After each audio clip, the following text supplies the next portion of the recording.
Gloire à Dieu, alléluia. C'est vrai que chaque fois que nous apportons la parole de Dieu, nous prions pour qu'elle soit un sujet d'encouragement pour les uns et pour les autres. Même quand le Seigneur nous reprend, il nous encourage parce qu'il nous montre la voie. Amen. Alors, le thème de ce matin, c'est l'année de grâce. En réfléchissant à la situation qui est la nôtre, depuis, oui, plus d'un an maintenant, on pourrait se dire l'année 2020 n'a pas été terrible, ou elle a été terrible dans l'autre sens. L'année 2021 n'a pas mieux commencé, mais je me suis rappelé que nous sommes dans l'année de grâce du Seigneur. L'année de grâce du Seigneur. Nous allons le voir ensemble parce que quand le Seigneur dit, mais je ne veux pas anticiper, c'est la diapo numéro 4, l'année de grâce. Alléluia. Alors le premier texte, nous l'aimons bien, nous le connaissons et nous voulons nous le rappeler. C'est Jérémie chapitre 29, versets 11 à 13. En effet, moi, je connais les projets que je forme pour vous, déclare l'Éternel, projets de paix et non de malheur, afin de vous donner un avenir et de l'espérance. Alors, vous m'appellerez et vous partirez. Vous me prierez et je vous exaucerai.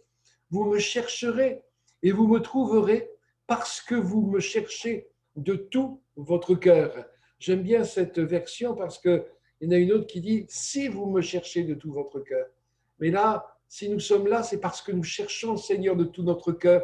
Nous reviendrons là-dessus tout à l'heure.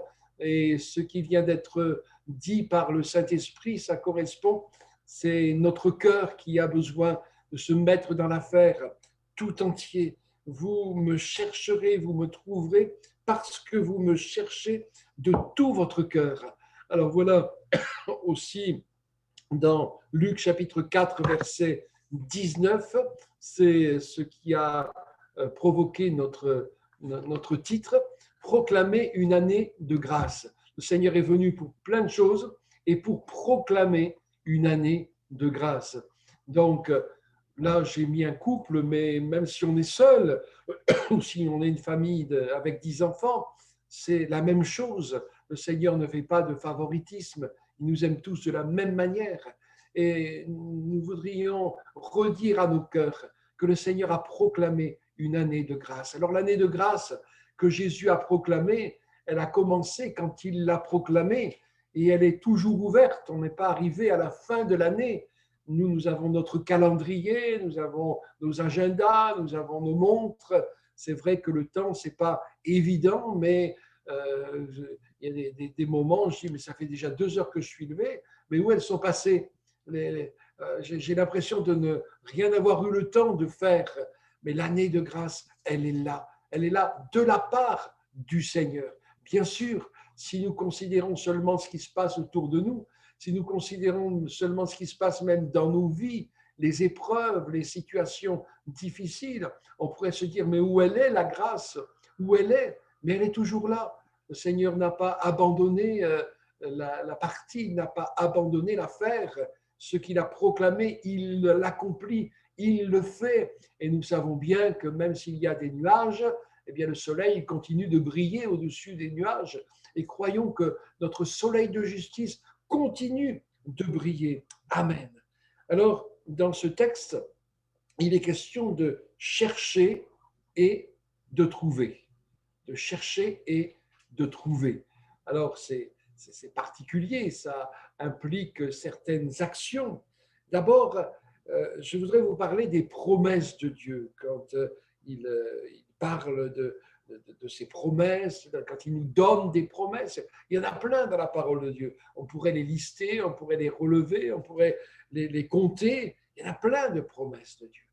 Et en ce qui concerne les promesses de Dieu, 2 choses.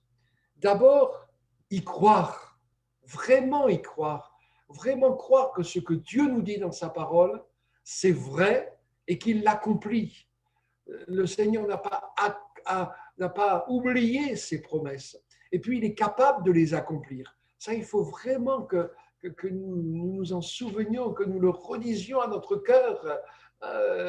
On peut parler à notre âme. Hein. Mon âme bénit l'Éternel. Oui, ben, disons-le à notre âme. Et le Seigneur nous a rappelé que même si les choses tardent, eh bien, attendons-les parce qu'il n'a rien oublié de ce qu'il nous a dit, de ce qu'il nous a promis. Donc, croyons vraiment dans les promesses de Dieu. Et même si le temps se prolonge, eh bien, proclamons, déclarons, confessons que les promesses de Dieu sont oui et amen, c'est-à-dire qu'elles sont vraies et qu'elles sont pour nous et qu'elles sont aussi pour aujourd'hui. Amen.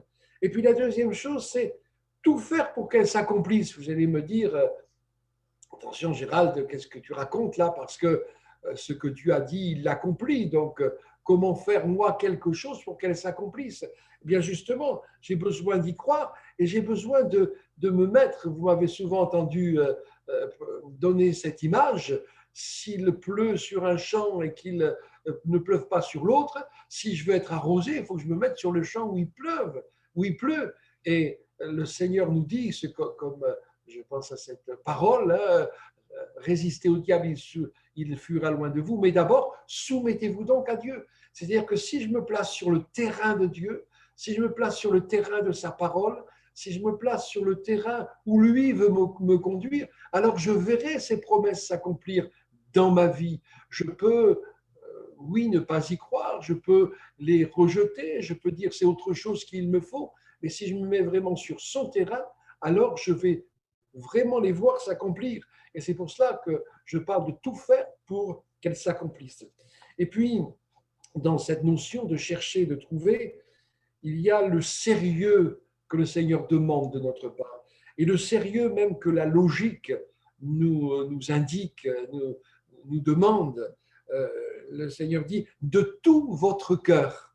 Oui, de tout votre cœur et pas du bout des lèvres. En anglais, ils ont même inventé un adverbe pour dire du bout des lèvres. Hein, pour ceux que ça intéresse, c'est perfunctorily. Ça veut dire du bout des lèvres. Ce peuple m'honore des lèvres, mais son cœur est éloigné de moi. Non, Seigneur, je veux y mettre vraiment tout mon cœur.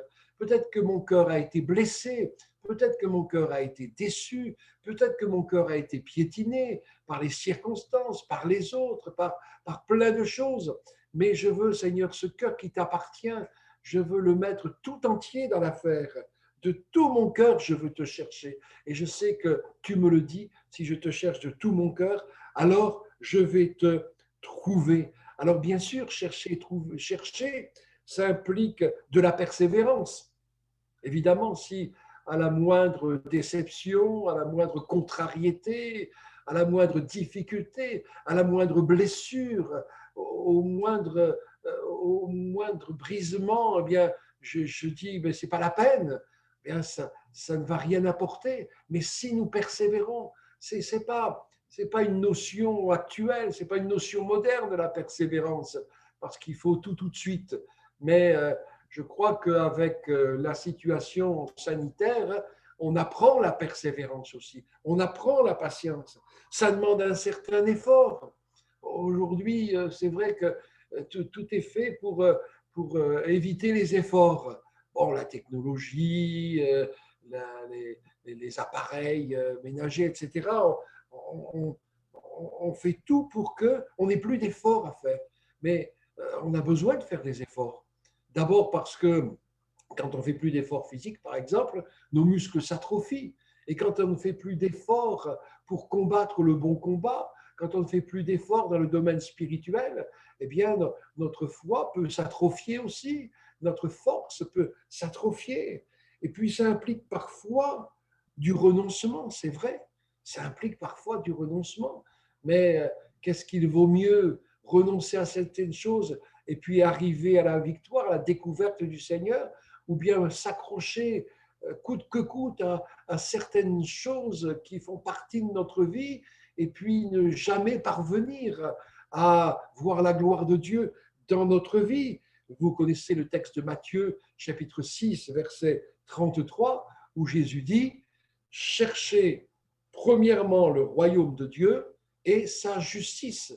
recherchez d'abord le royaume et la justice de Dieu. Et le texte ajoute, et toutes ces choses vous seront données en plus. Parce que ce qui importe dans notre vie, pour voir la gloire de Dieu, pour voir ses promesses s'accomplir, pour voir notre vie, entre guillemets, s'améliorer, pour voir notre cœur s'épanouir, la vie de Dieu s'épanouir en nous, eh bien, le plus important, c'est d'abord le royaume et la justice de Dieu. Et c'est vrai que toutes les autres choses nous seront données par-dessus. Nous pourrons, si nous recherchons d'abord le royaume et la justice de Dieu, plutôt que de… Alors, bien sûr, la parole de Dieu nous dit de demander, hein, mais plutôt comme Sébastien nous le disait l'autre jeudi, plutôt que de toujours demander et, entre guillemets, réclamer même, et nous louerons le Seigneur pour la réponse à nos prières, que nous ne voyons pas encore. La foi, c'est la ferme assurance des choses qu'on espère et la démonstration de celles qu'on ne voit pas. C'est-à-dire, Seigneur, merci, je t'ai prié, je te fais confiance. Je me repose sur toi, je me repose en toi, Seigneur. Et si nous connaissons le Seigneur, si nous le connaissons de plus en plus, alors les craintes disparaîtront, alors l'impatience disparaîtra. Et nous nous confierons, c'est pas de la, comment dire, c'est pas du fatalisme, pas du tout, mais c'est vraiment la foi dans la parole de Dieu. Alors, amen. Alors, j'ai noté 2 questions dans ce sens. D'abord, notre prière est-elle vraie? Ce que je veux dire par là, c'est que est-ce que notre prière vient vraiment de notre cœur? Est-ce que nous ne prions pas par routine ou par obligation ou par automatisme? Je ne veux pas parler dans l'expression du français, puisque nous parlons en français, mais dans le fond de notre prière, dans ce qui imprègne notre prière. Si nous prions vraiment avec foi, comme nous venons d'en parler, si nous prions vraiment parce que nous aimons le Seigneur et que nous apprécions cette arme qu'il a mise entre nos mains, alors nous verrons nos prières se réaliser, être exaucées. Ça veut dire aussi que si nous prions selon ce que le Seigneur nous montre, eh bien, même si le Seigneur ne répond pas tout de suite, même si le Seigneur ne répond pas de la manière dont nous l'avons imaginé, nous continuerons à avoir foi en lui, à l'aimer et à le servir. Donc, notre prière est-elle vraie? Le Seigneur veut que notre cœur soit vrai, que notre cœur soit sincère, sans mélange, que notre prière soit, même si elle est maladroite dans l'expression, même, peu importe, le Seigneur connaît nos cœurs et il entend la prière de notre cœur. C'est vrai que de la formuler à haute voix, d'une part, quand on est ensemble, ça permet aux frères et sœurs de dire Amen, et puis d'autre part, ça permet de mieux se concentrer, même quand on est seul, on l'a déjà dit ensemble, de se concentrer sur ce que nous sommes en train de demander et sur ce que nous sommes en train de croire. Amen. Et puis la deuxième question que j'ai notée, c'est notre désir de voir la gloire de Dieu est-il réel? Est-ce que c'est cela que nous voulons? Voir la gloire de Dieu. Si nous voyons la gloire de Dieu, il y a, je veux dire, on n'a même plus de mots pour demander quelque chose. On est dans l'adoration, on est dans la contemplation, pas mystique, hein, mais spirituelle. On est dans la communion intime avec le Seigneur et on est heureux d'être dans sa présence. Tout simplement, notre désir de voir la gloire de Dieu est-il réel? Et alors, si c'est oui, nous nous attacherons à l'œuvre de Dieu. Amen. Nous attacherons au Seigneur et à son œuvre. Si c'est vrai, alors nous veillerons sur notre piété personnelle. Saint-Esprit le rappelait tout à l'heure, hein, tu ne pries plus. Et c'est vrai que si on ne recherche pas cette intimité avec le Seigneur, il n'y a rien qui va progresser dans notre vie. Il n'y a rien qui va progresser dans notre foi.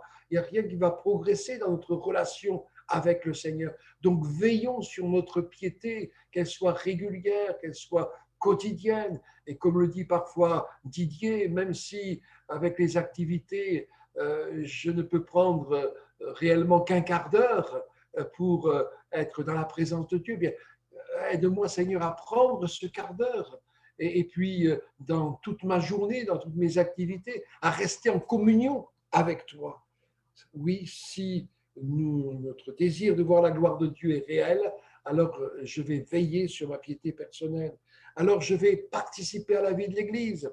Et comme disait Sam tout à l'heure aussi, on va dire, mais c'est compliqué. Ben, c'est compliqué. Alors c'est plus compliqué, nous prions pour eux, pour ceux qui n'ont pas Internet, qui n'ont pas d'ordinateur, qui ne peuvent pas se connecter. Que le Seigneur les bénisse de la même manière qu'il nous bénit, qu'il les enrichisse et que nous puissions manifester la communion fraternelle en prenant de leurs nouvelles. Si c'est vrai, alors je vais chercher à mettre en pratique la parole de Dieu, pas dans le légalisme, mais dans l'amour et dans la foi dans l'amour du Seigneur, en croyant de tout mon cœur que c'est par amour que le Seigneur m'a donné sa parole, ses directives, ses commandements. Et comme je dis souvent aussi, parce que Jésus a tout accompli sur la croix du Calvaire, eh bien, ces commandements deviennent pour moi de magnifiques promesses. C'est plus, il ne faut pas mentir, c'est Seigneur, tu me donnes la force de vivre dans la vérité. Amen. Oui, merci Seigneur de t'avoir tout accompli sur la croix. Merci de nous l'être rappelé au travers de la Sainte Seine que nous avons partagée. Merci pour ta parole qui nous le rappelle et merci pour les expériences concrètes de notre vie qui nous le rappellent aussi. Amen. Ça veut dire aussi que je vais tout faire pour jouir et préserver la communion fraternelle, que nous avons notre avocat auprès du Père, mais quelque part, soyons des avocats les uns pour les autres.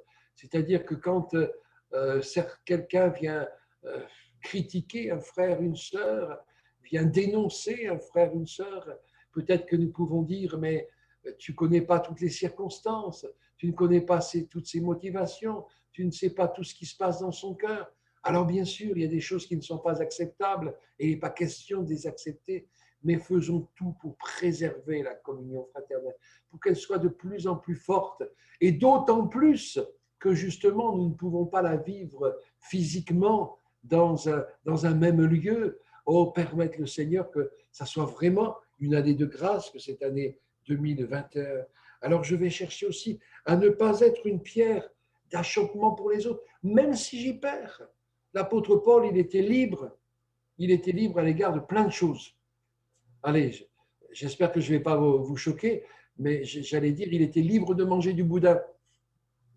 Mais pour ne pas choquer, pour ne pas être une pierre d'achoppement, pour ne pas décourager, pour ne pas, comment dire, rejeter, mépriser ceux qui pensaient différemment, eh bien, il s'en privait. Et même si je dois perdre quelque chose, pourvu que mon frère y gagne, pourvu que ma sœur y gagne, pourvu que la communion fraternelle y gagne, pourvu que Dieu y gagne, que l'œuvre de Dieu y gagne, c'est ça qui est important.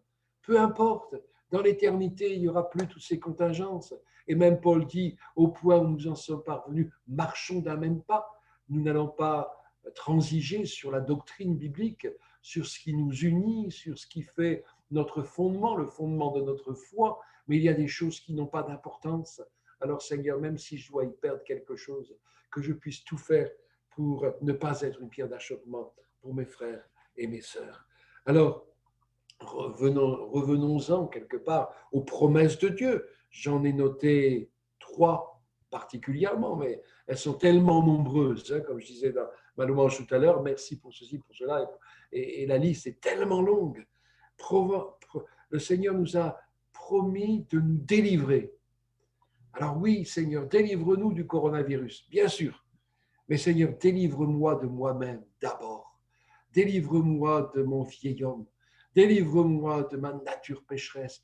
Délivre-moi de ma nature charnelle, limitée et qui ne peut pas accomplir ta volonté. Délivre-moi, c'est ce que Paul disait. Qui me délivrera de ce corps de mort? Et à notre rencontre pastorale tarn-et-garonnaise, je rappelais que ce corps de mort, c'était une image assez forte et violente même, parce qu'il y a un supplice que les Romains infligeaient aux condamnés à mort. ils attachaient au corps en vie un cadavre, un corps mort, jusqu'à ce que la pourriture du cadavre atteigne le corps de celui qui était condamné. C'est terrible, c'est terrible. Mais oui, mais le diable, il est terrible. Il ne nous demande pas notre autorisation, notre consentement pour nous faire du mal, pour nous détruire. Le voleur, il vient que pour dérober, égorger et détruire.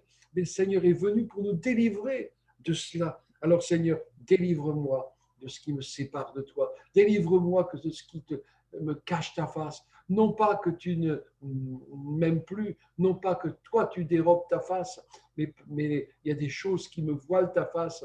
Alors Seigneur, aide-moi et délivre-moi, s'il te plaît. Une autre promesse de ramener les captifs. Alléluia. Nous prions pour plusieurs qui ont quitté l'Église et quitté le Seigneur. Certains, bon, ils ont quitté l'Église, mais bon, nous croyons que le Seigneur va les ramener, mais il y en a qui ont quitté la foi, même qui ont abandonné la foi. Seigneur promet de ramener les captifs. Alléluia. Il a fait pour Israël. Quel miracle. On a parlé aussi dernièrement, hein, quel miracle. En une journée, en un instant, la nation d'Israël qui est de nouveau une nation. Bien Seigneur, je veux continuer à te prier parce que tu me promets de ramener les captifs. Alléluia. Et puis, il nous promet de nous établir ou de nous rétablir dans son royaume. C'est-à-dire qu'il soit vraiment notre roi, c'est-à-dire que nous jouissions vraiment de tous les biens de son royaume. Ils sont à nous. Nous chantons parfois, nous chantions tout au moins, Jésus est à moi, je suis à lui. Ah oui, Seigneur, si je suis à toi, tu mets à ma disposition tous tes biens, tu mets à ma disposition toutes les richesses de ton royaume. Aide-moi à les découvrir et aide-moi à en jouir, pas égoïstement, mais justement pour que ta gloire resplendisse dans ma vie. Amen. Un autre point, puisqu'il est question de projets, les projets de Dieu. Je connais les projets que j'ai formés sur vous. Amen. Les projets de Dieu. J'ai mis un agenda. Bon, il est blanc. Bien Seigneur, que ce soit mon agenda et que toi, tu y écrives tes projets. Parce que tes projets, ils sont déjà écrits dans le ciel. Ils sont déjà écrits dans ton cœur. Ils sont déjà écrits parce que toi, tu n'es pas dans le temps, tu es dans l'éternité, les projets de Dieu. Est-ce que je veux y entrer dans les projets de Dieu? Je suis sûr que si je pose la question individuellement, chacun va me répondre oui, je veux entrer dans les projets de Dieu. Alors, si je veux entrer dans les projets de Dieu, ça veut dire que je crois qu'ils sont les meilleurs, même lorsqu'ils contrarient les miens. Ça vous arrive jamais que les projets de Dieu contrarient les vôtres? Oh, je suis sûr que si. Je suis sûr que si. Et je dis souvent, Seigneur, merci de me résister. Merci, Seigneur, de ne pas me suivre dans certains de mes projets. Et merci de m'avertir aussi quand ils ne sont pas bons, ces projets, quand ils sont préjudiciables à ma vie, d'abord à ma vie spirituelle, mais aussi à ma vie humaine. Et merci pour ces bons projets que tu as pour moi. Je rappelle le texte d'introduction. En effet, moi, je connais les projets que je forme pour vous, déclare l'Éternel, projets de paix et non de malheur, afin de vous donner un avenir et de l'espérance. Je crois qu'ils sont les meilleurs, alors je vais y entrer, même s'ils contrarient les miens. Croire qu'ils peuvent s'accomplir, même si tout se ligue contre ces projets-là ou contre moi. Mais oui, si Dieu est pour nous, dit la parole de Dieu, qui sera contre nous? Et ceux qui sont avec nous sont en plus grand nombre que ceux qui sont contre nous. Et oui, quand la ville était assiégée, le serviteur du prophète, il s'affolait, mais le prophète il dit, mais ouvre-lui les yeux. Il a vu l'armée du Seigneur qui était là. Il y a une armée extraordinaire qui combat pour nous. Dieu combat pour nous. Et si tu es pour nous, qui sera contre nous? Alléluia. Qui s'opposera au dessein de Dieu? Alors surtout, Seigneur, que je ne m'oppose pas. Romains 8, 28, tout contribue au bien de ceux qui aiment Dieu. Tout contribue au bien de ceux qui aiment Dieu. Tout, Seigneur. Mais c'est tellement difficile à vivre.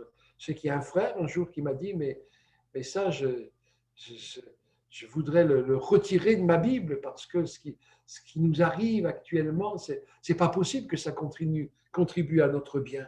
Mais si le Seigneur l'a dit, c'est que c'est vrai. Et si le Seigneur l'a dit, c'est qu'il va tout faire. Vous savez, moi, j'ai cette image de deux choses qui en elles-mêmes sont négatives, mais parce que le Seigneur, une traduction, il dit toutes choses concourent ensemble au bien de ceux qui aiment Dieu. Donc, de deux choses ou de plusieurs négatives, le Seigneur va les mettre ensemble pour les faire concourir à mon bien. Je le crois de tout mon cœur. Avec Evelyne, on a versé des larmes dans certaines circonstances terribles. Notre cœur était brisé, mais le Seigneur est là. Le Seigneur est là. Et même quand mes parents m'ont mis à la porte, j'étais encore célibataire, hein, mais j'étais brisé parce qu'on s'entendait bien avec mes parents. Et je savais que j'étais dans la vérité et je savais que le Seigneur me soutenait. Alléluia. Ésaïe 55, 11, il en va de même pour ma parole, celle qui sort de ma bouche. Elle ne revient pas à moi sans effet, sans avoir fait ce que je désire et rempli la mission que je lui ai confiée. Amen. La parole de Dieu est la vérité. Le Seigneur nous l'a donnée et elle ne retourne pas à lui sans effet. Elle fait ce que le Seigneur désire et ce qu'il désire, c'est le meilleur pour nous et elle remplit la mission que le Seigneur lui a confiée. La mission, c'est de nous éclairer sur la personne du Seigneur, sur sa volonté, sur les projets qu'il a pour nous. Et le Seigneur n'a pas renié sa parole, il n'a pas changé d'avis parce que le Seigneur est parfait et la parole de Dieu est parfaite. Alléluia. Alors je veux la serrer dans mon cœur, je veux la connaître, je veux la méditer, je veux la faire mienne, je veux l'appliquer chaque jour que je passe sur cette terre et je veux aussi la répandre autour de moi parce qu'il y en a tellement qui sont encore dans les ténèbres et qui ne connaissent pas la grâce de Dieu ni ses promesses. Amen.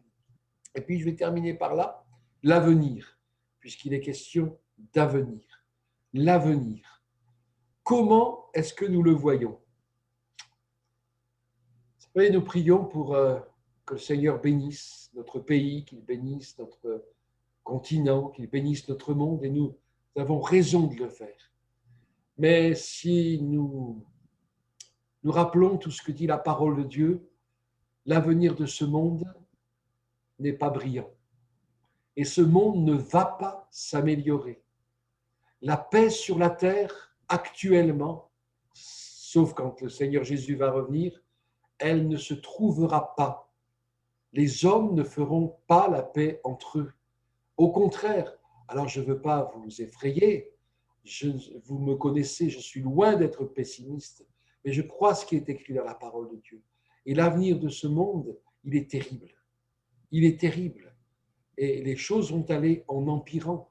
Et le Seigneur dit, je vous ai dit ces choses, afin que lorsqu'elles arriveront, vous ne soyez pas surpris, vous ne soyez pas troublés. C'est pour cela que le Seigneur nous le dit. Autrement, on pourrait se poser beaucoup de questions. Mais ce que je veux dire, c'est que l'avenir pour le peuple de Dieu, l'avenir pour les enfants de Dieu, l'avenir pour ceux qui croient dans le Seigneur, eh bien, nous l'avons lu au départ, il est merveilleux, il est glorieux. Et nous pouvons nous réjouir et nous rassurer pour cet avenir que le Seigneur prépare pour nous. Amen. Je disais l'autre soir que le Seigneur est juste. Et c'est vrai, nous prions pour nos familles, pour nos bien-aimés, pour nos amis, pour les collègues de travail, etc. Enfin, mes collègues, je n'ai pas besoin de prier pour eux dans ce sens-là, en principe, hein, mais pour qu'ils soient sauvés. Et nous faisons bien de le dire, de le faire. Mais je disais l'autre mardi, je crois, que le Seigneur est juste, il connaît les cœurs. Et pour moi, c'est ma conviction, le Seigneur ne reviendra que le jour où il sait qu'il n'y aura aucun cœur disposé à se tourner vers lui, disposé à accepter son salut. Donc, comment voyons-nous l'avenir? Comment voulons-nous notre avenir? Est-ce que c'est, Seigneur, je vis encore pour cette terre? Je jouis des biens de cette terre? Bien sûr. Il n'y a rien d'interdit. il y a des choses que, bon, dont nous jouissons, les biens que nous avons. Mais vous savez, il y a une chose qui est vraie, qui est concrète, c'est-à-dire que moins, moins nous sommes attachés à nos biens matériels et plus nous en profitons. Parce que quand on s'accroche à certaines choses, on a peur qu'elles nous soient enlevées, on a peur de perdre, on a peur de ceci, on a peur de cela. Mais si simplement nous remercions le Seigneur pour tout ce que nous avons, eh bien nous en jouissons bien davantage. Matthieu 6, 34 dit « À chaque jour suffit sa peine ». Matthieu, c'est la dépôt suivante. Matthieu 6, 34, « À chaque jour suffit sa peine ». Chaque jour que le Seigneur fait, parce que c'est lui qui fait chaque jour. Parfois on dit, Seigneur, c'est dimanche, c'est toi qui as fait cette journée, mais chaque jour, c'est lui qui le fait. Mais la préparation de l'avenir fait partie de cette peine, entre guillemets. Certaines réalités nous échappent, bien sûr, mais d'autres nous incombent. Seigneur, je veux... vous vous rappelez l'histoire de Joseph et de ses 7 années d'abondance et de ses 7 années de famine en Égypte. Et il remplit les greniers pour qu'il y ait suffisamment pour les années de famine. Vous connaissez la fable de La Fontaine, même la cigale et la fourmi. Donc, préparons notre cœur s'il y a des jours difficiles, s'il y a des persécutions plus importantes, s'il y a une restriction des libertés. Préparons l'avenir, c'est-à-dire lisons la parole de Dieu, connaissons-la, pour que même si un jour nous sommes privés du texte écrit ou sur papier ou sur les médias, eh bien que nous puissions l'avoir dans nos cœurs pour qu'elle continue à faire son œuvre en nous, à nous rassurer, à nous garder, à nous réjouir. Préparons l'avenir. Seigneur, ce que nous voulons, c'est que, Seigneur, ta gloire éclate. Amen. Tous les jours, je crois, je prie pour que le Seigneur nous accorde un réveil spirituel dans notre pays. Et je crois qu'il le veut. Amen. Quelqu'un disait, et c'est très juste, nous sommes libres de nos choix, mais pas des conséquences de nos choix. Et c'est pour cela que Dieu, dans sa bonté, nous avertit de ces conséquences. Par exemple, lorsque Israël demande un roi, le Seigneur lui dit, écoute, je vais accéder à ta demande, mais voilà les prérogatives du roi. Voilà ce que tu vas devoir endurer de la part du roi. Il le prévient.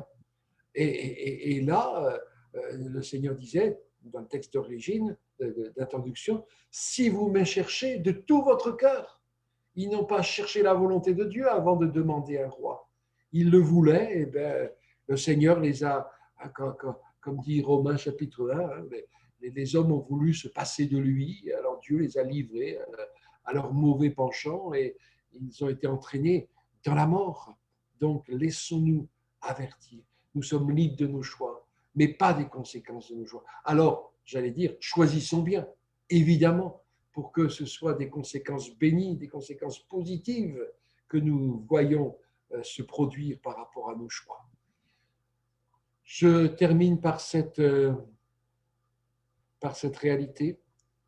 Dieu désire nous bénir, te bénir, mon frère, ma sœur, me bénir, nous exaucer. Il désire sauver les âmes, encore plus que nous le désirons. Il désire fortifier son Église. Ses promesses sont certaines. Alors j'ai voulu mettre cette diapo. L'an de grâce 2021. Ah oui, Seigneur, quelle joie, quelle fête ça va être quand nous allons pouvoir jouir de nos locaux et sans masque et sans distanciation et sans... C'est utopique? Non, parce que les promesses du Seigneur ne sont pas utopiques. Alors Seigneur, oui, nous voulons que cette année 2021 soit vraiment une année de grâce. Amen. Bénis, Seigneur, bénis tes enfants, bénis ton Église. Aide-nous, Seigneur, à être en communion avec toi, en communion les uns les autres. Aide-nous à croire dans ta parole, à croire dans tes promesses. Aide-nous à faire tout ce qui est de notre responsabilité pour voir tes promesses s'accomplir en nous, dans chacune de nos vies, au milieu de nous. Aide-nous, Seigneur, pour voir notre pays béni, Seigneur. Encourage encore tes enfants, Seigneur. Et pour ceux qui sont découragés, pour ceux qui sont inquiets, pour ceux qui parfois ont une crainte panique, Seigneur, visite-les particulièrement et délivre-les de tout cela, Seigneur. Et qu'ensemble, Seigneur, nous allions de l'avant et qu'ensemble, nous puissions encore te louer pour tout ce que tu nous donnes pour nous réjouir. Béni sois-tu, Seigneur. Amen. Amen. Amen.